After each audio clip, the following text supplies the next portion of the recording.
நலன் காக்கும் ஸ்டாலின், உங்கள் குடும்பத்தின் நலன் அரசின் பொறுப்பு. கிருஷ்ணகிரி மாவட்டம் மத்தூர் அடுத்துள்ள கண்ணண்டகள்ளி ரவுண்டானாவில் கடந்த 10ஆம் தேதி கார் மோதியதில் புதுச்சேரியைச் சேர்ந்த தனியார் பள்ளி தாளாளர் துரைராஜ் ஹிந்துல்லா தம்பதியர் உயிரிழந்த விபத்தின் சிசிடிவி பதிவு வெளியாகியுள்ளது. பெங்களூரு சென்றுவிட்டு புதுச்சேரிக்கு திரும்பியபோது மழை பெய்திருந்ததால் காரின் முகப்பு கண்ணாடியில் திடீரென ஃபாக் உருவானதால் பார்வையை மறைத்து விபத்து நிகழ்ந்ததாக போலீசார் தெரிவித்தனர்.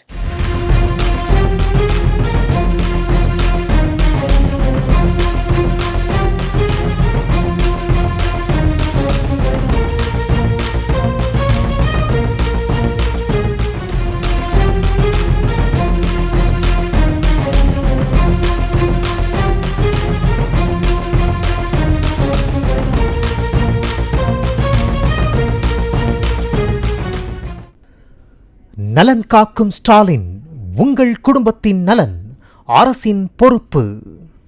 பிளே ஸ்டோர் மற்றும் ஆப் ஸ்டோரில் இருந்து பாலிமர் செயலியை QR கோடு மூலம் பதிவிறக்கம் செய்யுங்கள். செய்திகளை உடனுக்குடன் பெறுங்கள்.